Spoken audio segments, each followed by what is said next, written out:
Okay, coach is ready for questions. We'll start here on the second row on the left. Coach Heupel, Josh Rowe, WTBC in Chattanooga. Can you compare how you feel right now compared to where you were last year at media days after the season you had last year? Yeah, just another year into it. It's so different with your players. A complete understanding what it's going to look like for 80% of your roster. What game days are going to look like, what training camp's going to look like, your staff.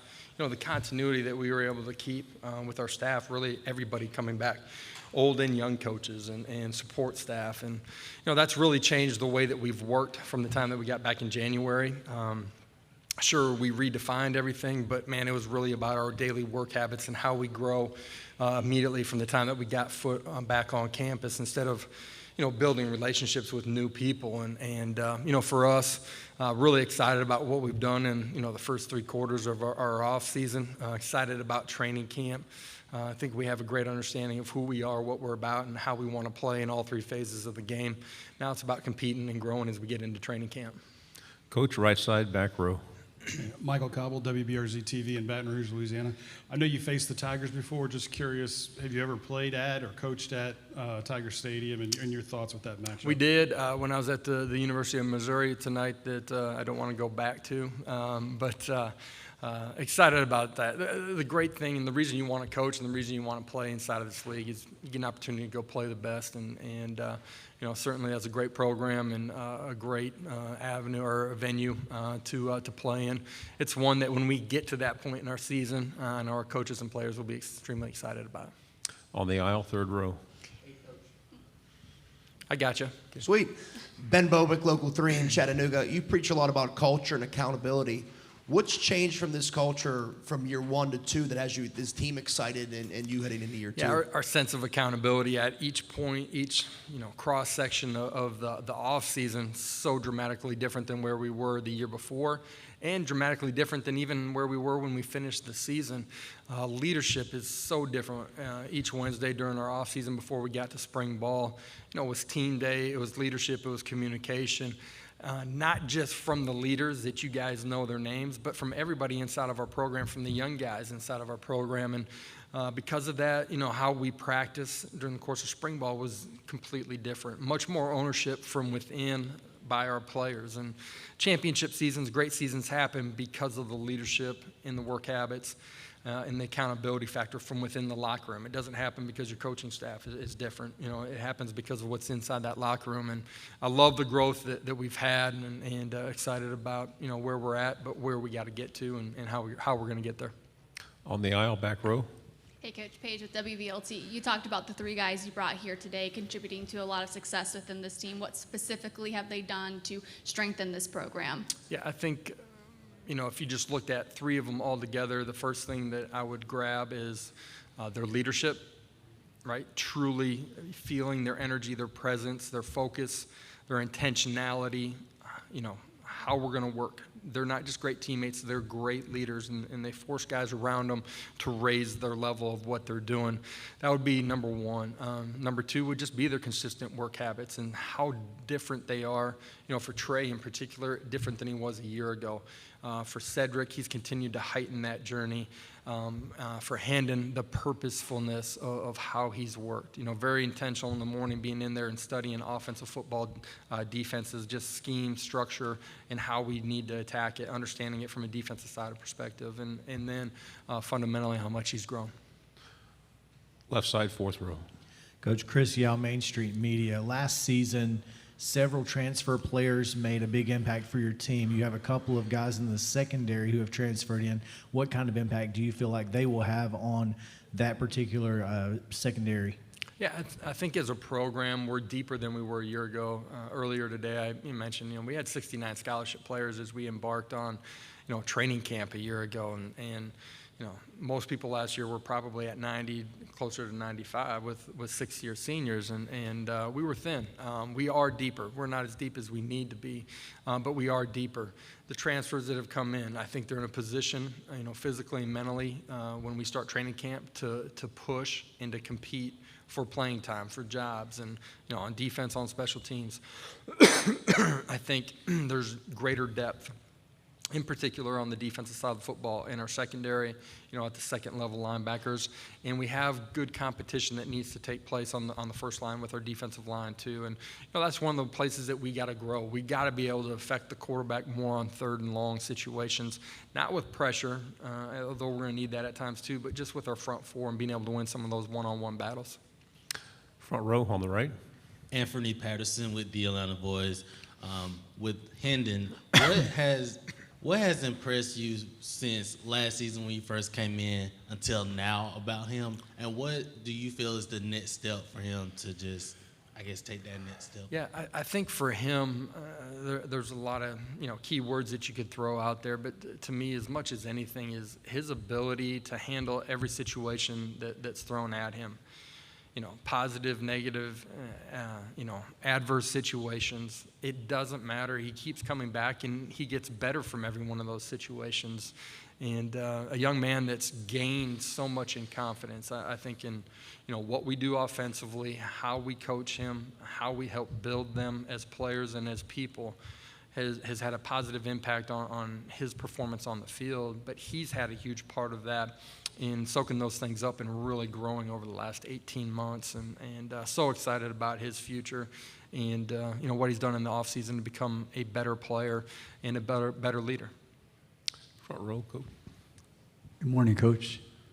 AP Stidham, WHEP, Foley, Alabama. Coach, I wanted to ask you about Brew McCoy and how he's adapting to your system, and what do you see for his future? Yeah, a young man that we're excited to have in our program. He's handled himself with such poise, grace, great competitive nature since he's come into our program, and been going about his work habits the right way, and been really consistent.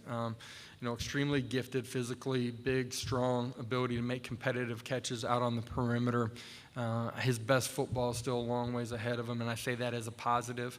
And really excited about getting him on the grass here as we get going in training camp. A guy that didn't have spring ball is just getting integrated into what we're doing offensively. With like some of the transfers that we had a year ago on offense, there's a growth process to understanding how we play. He's got to soak those things up and be able to handle the tempo in particular in a really positive way here early as we get going. Right side, third row. Patrick Brown with 24/7 Sports, Coach, with Trayvon making sort of I don't want to say jump in terms of leadership, but this offseason, have you kind of seen comparisons of what he's done to what Theo did last year, and do you hope that has the same kind of impact on the field in fall? Yeah, yes, and I don't. Those are lofty expectations too. Theo was a great player for us a year ago. Excuse me, and played at such an elite level. But Theo's a sixth-year guy that hadn't played a lot of football, really only special teams. His ability to understand every position on defense, not just the secondary, but every position on defense, allowed him to play extremely fast and physical and anticipate and have his eyes in the right spot. It led to him playing at a really high level, which is why he got drafted and why he's going to have a great career in the NFL. I firmly believe that. But who he was off the field and how he approached going into our building every single day is why he made those strides. And Trey, I think after, the season coming back, kind of reset, relooked, and saw what happened with Theo and said, man, I know that there's more out there for me. I'm really proud of what Trey's done, man. Physically, you've seen him. He looks completely different. His movement on the football field is different because of how he's worked, and his best football is ahead of him. We have high expectations for him this fall. Left side, third row.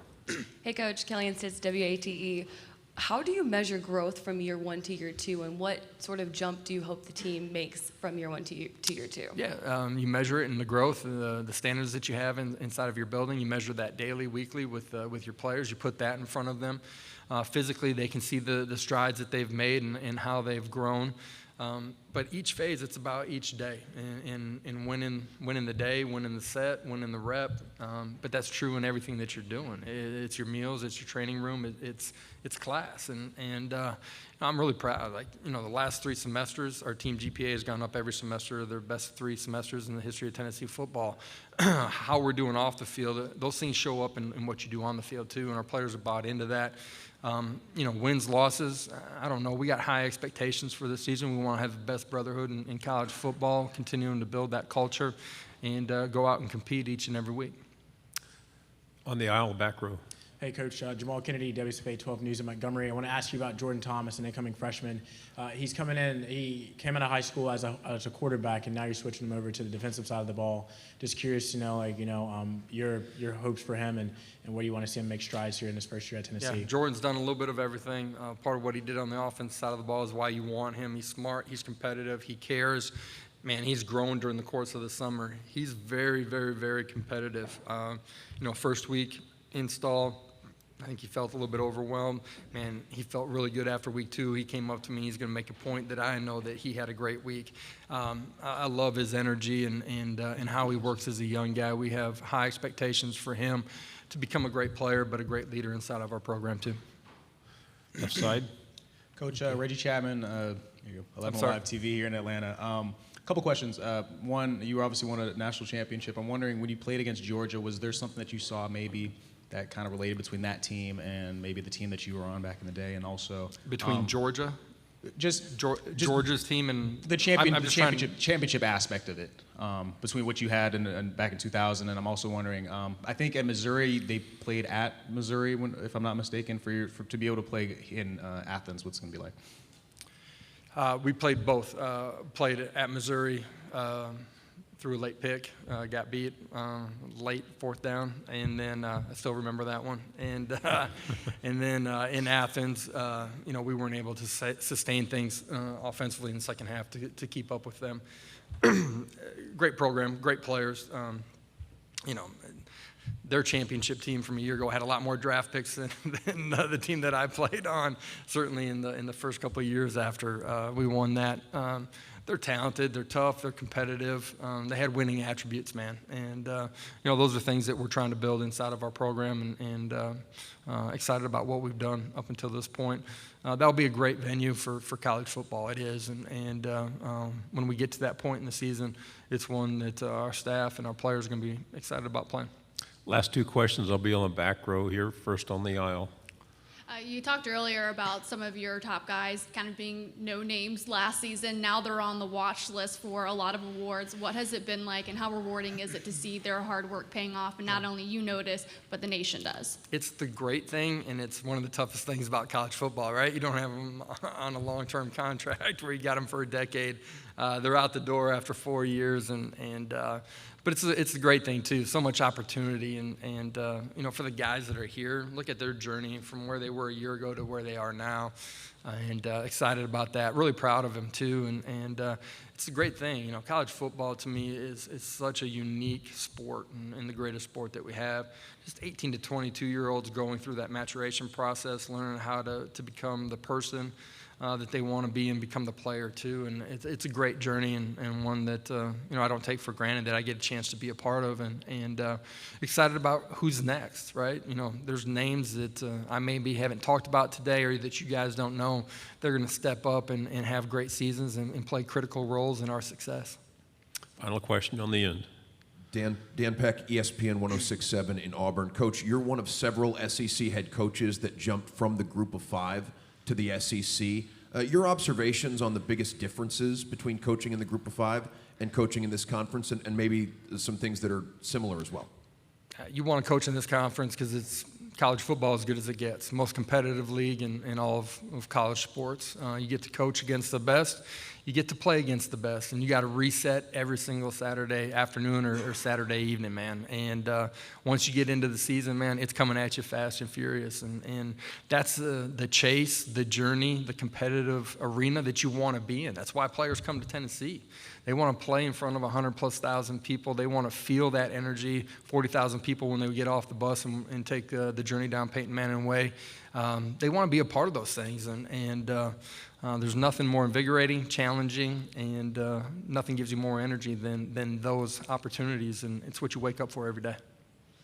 Coach, thank you very much. Outstanding. Appreciate it, guys. Have a great day.